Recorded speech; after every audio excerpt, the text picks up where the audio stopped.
FlyQuest are flying in high with a new brand and a new team, looking to be the performing dark horse in the North American LCS, with the aggressive WildTurtle leading the charge.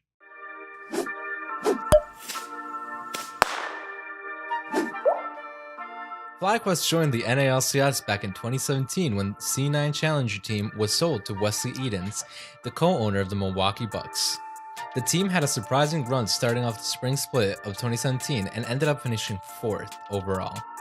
The Magic seemed to die off a bit when the team seemed to lose its form throughout the summer split, and even though they were able to still make the regional qualifiers, the team eventually lost and was unable to attend Worlds. It was a surprise to many that FlyQuest was announced as one of the teams to make into the franchised LCS, but with sleek rebranding and great pickups, the team looks to make some waves this year. The top laner Flame had an impressive year in 2017 with the North American team Immortals. Even though he started rocky, he also had an amazing summer as well as a great showing in the World's stage.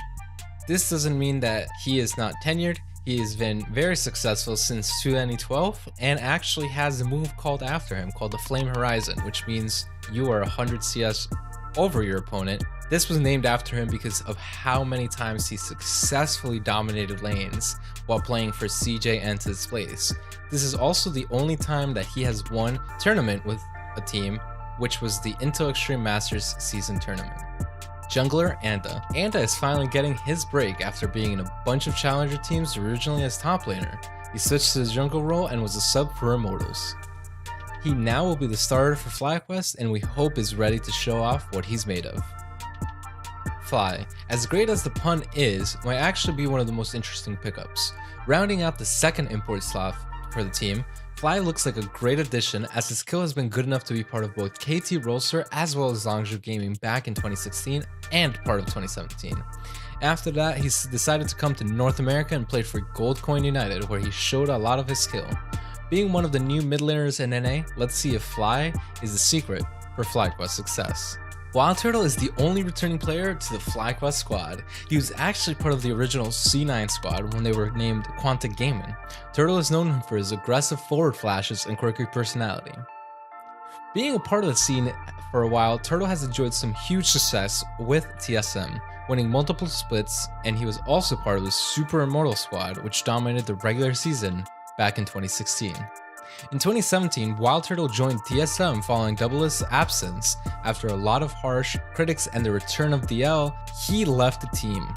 In the summer split, he joined FlyQuest and has been with the team since. Turtle is looking to redeem himself and be one of the contenders for the NA title. Stunt is an NA native support that is looking to make his name known in the NA LCS. Even though he has made some appearances with Phoenix One, Stunt is no longer splitting his position with someone else. This is a man that looks hungry to show the rest of the competition what they missed out on. Coach Robert Yip. Robert was a performance coach for Immortals for the past 2 seasons and will take duties as head coach for FlyQuest. Rapid Star is the assistant coach and will be taking duties as the strategic ends, which entails pick bans plus in-game knowledge. All right, now that we've talked about FlyQuest, Manny, what can we say about why we like this team? The number one thing I want people to understand is that this team rebranded itself, okay? So the way I'm going to describe this, just new brand, new team. We know that people are like, what's their logo? I don't understand this team. This team look kind of weird. Like, yeah, they were the C9 Challenger team, but that's kind of like where it ended, right? People start loving this team. I mean, people obviously will follow High, kind of like wherever he goes, but this team rebranded. Their new logo looks sick. I love the colors. And it like I said, it is a brand new team. Yeah. They've brought so many new people. They did keep WildTurtle, which I think might be the, like arguably one of the biggest names from last year's squad, maybe alongside High. But they brought a new team. They have a team that is looking to challenge for those top spots that they did when they first came into the scene, but they kind of like lost that footing. So it's really interesting to me that, again, we're seeing a new face, right? Yeah. Kind of like, yeah, people were shocked to see them. I'm kind of happy that the way they took it, you know, they were like, yeah, you guys are shocked, right? But let's start anew, right? Kind of like rising like a phoenix, you know, from from the ashes, evolving. So Yeah. I kind of really like that. Yeah, the one name you mentioned, WildTurtle. WildTurtle is definitely someone that if you've been here since its beginnings, is like, oh my gosh, you probably do like WildTurtle. I feel like people that don't like WildTurtle never saw his beginnings in the LCS, and people that do like WildTurtle did see him come in, because when he came in, he just like blew right out of the water, because he was like in his beginning game, he got a pentakill right on his first game when he Yeah, he replaced got a Kaox on TSM, and it was just like, oh my gosh, Kaox, watch your back, and eventually Kaox was kicked off the team while Turtle took his place, and it was just like, it was crazy because he was flashing forward into fights as an AD carry, and he was the first one in danger, and just like doing all this crazy stuff, and people loved it, because you see a lot of AD carries in the past that have kind of just like, just gonna stay back and pew pew pew, and like won't take risks, because you know sometimes playing the safe way is the best way, but WildTurtle kind of pushed that aggression to the limit and is known for pushing it past the limit too. But still, like if he's able to figure out, especially as a player this year, if he's able to figure out that balance, which he has tried to be tamed, I guess you can say, in the past, I don't want him to lose that identity. And as a leader of a team, probably as a veteran person on this team, and I mean, he has some veteran status when it just comes to his whole League of Legends career on this team. It could be really exciting to see an aggressive team backed by WildTurtle just flashing forward, and even Stunt probably is going to be listening to a lot of what WildTurtle says, as he probably has some seniority over Stunt. Like, we'll see what kind of stuff Stunt will be doing to like follow up on WildTurtle if their synergy is great. Yeah, no, for sure. I think, you know, I mean, obviously, new changes, right? You mentioned Stun. I think he's a very good player. If I'm not wrong, I mean, he was one of the first players from Immortals because he was their sub, you know, like we mentioned earlier, that he actually was one of the first players to reach the Korean Challenger back when they were boot camping for Worlds, right? On a support. On a support, right? And it's Yeah. like, oh, okay. So I think this guy is super interesting. Again, we did see some of him in Phoenix One. Sadly, was short lived, but it's interesting stuff. And someone else that I want to mention is Flame. Flame started off really rocky in the Mortals last year, right? But he came in, and man, people were loving him. People are like, oh my god, Flame, so handsome, beautiful.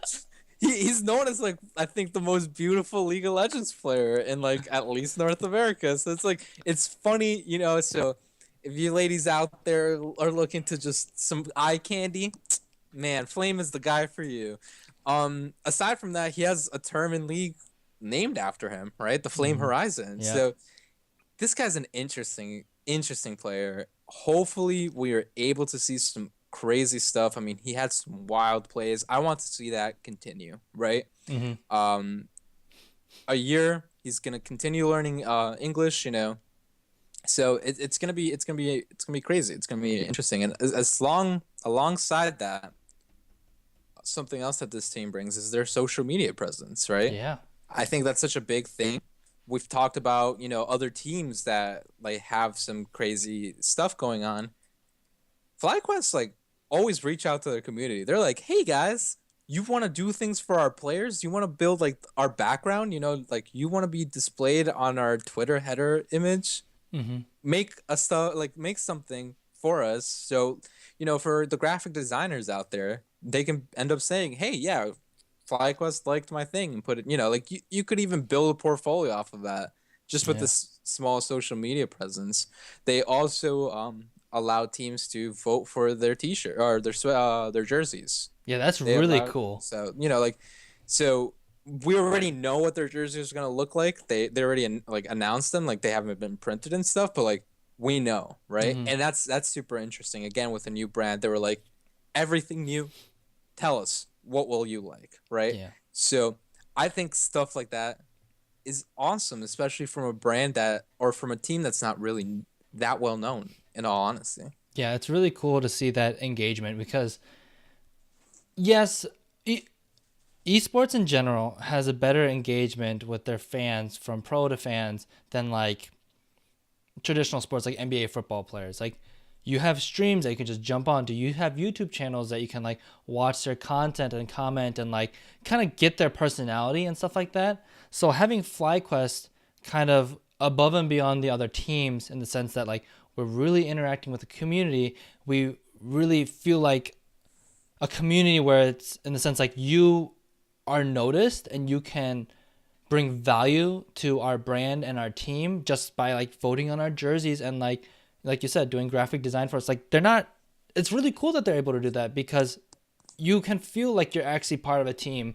You know, for example, the Green Bay Packers in football, they are owned by the community, actually, you know, and people have shares in the team and stuff like that. So I feel like FlyQuest is kind of has that kind of feel to it, where you have some ownership, or you feel like you can make an impact on the team, which is really, really cool. And I think really rare, and also kind of scary, even though esports is very different from like big brands in other industries and traditional sports and stuff like that. They are still set apart from those guys by how much they communicate with their community and how they do it. Yeah. And again, I think that that's such an impressive thing. And this is stuff that I think Riot, I mean, I can't speak for Riot themselves, right? But Riot must have seen some of this, right? They didn't just start doing this. Yeah. Like, they were doing this last year too. So I love it, right? And you were talking about streams. Like, you have people like Stunt, who is a challenger support player that plays other roles. You know, he like, I think he queues up for Phil at least when like in the preseason and stuff, that has a stream and only 20 people like show up, and it's like, you can talk to this pro player, you know. So Yeah. like, it's crazy how esports is so different, but it makes it so much better. I think, like, you know, you get to really witness the personalities of your favorite players. You get to see what they really are like. So Yeah.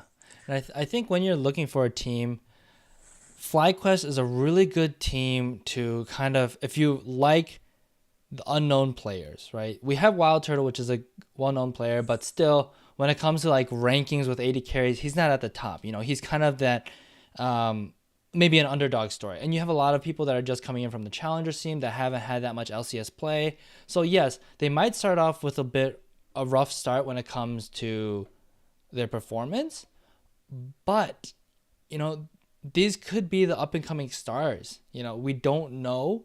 We don't know how their synergy is, because we have seen in past teams that are maybe not as good as other players, just because their synergy, or just because their crazy shot calling, or just their approach to a game, just breaking the meta. You can see some crazy stuff happen and some wins come out that way. So I think this is a perfect team where it's just like, I can grow with this team and really, really actually care about them and get to know them a lot better than other teams. yeah, and I think, again, probably aside from WildTurtle, you have a good chance of just contacting anyone, right? In a team.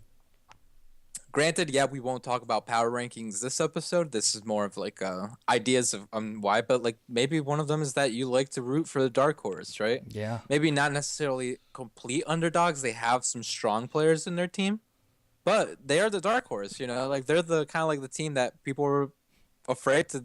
They were like, wait, why not Immortals, you know?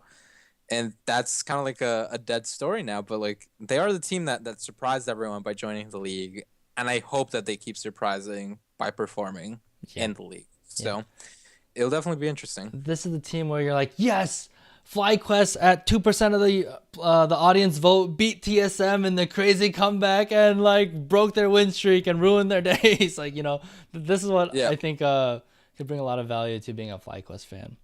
Yeah, for sure. And again, I think that with what we said, hopefully you appreciate this team more, or you know more about this team. They are brand new, so kind of like starting fresh. So if you want to start fresh too, you should be a fan of FlyQuest.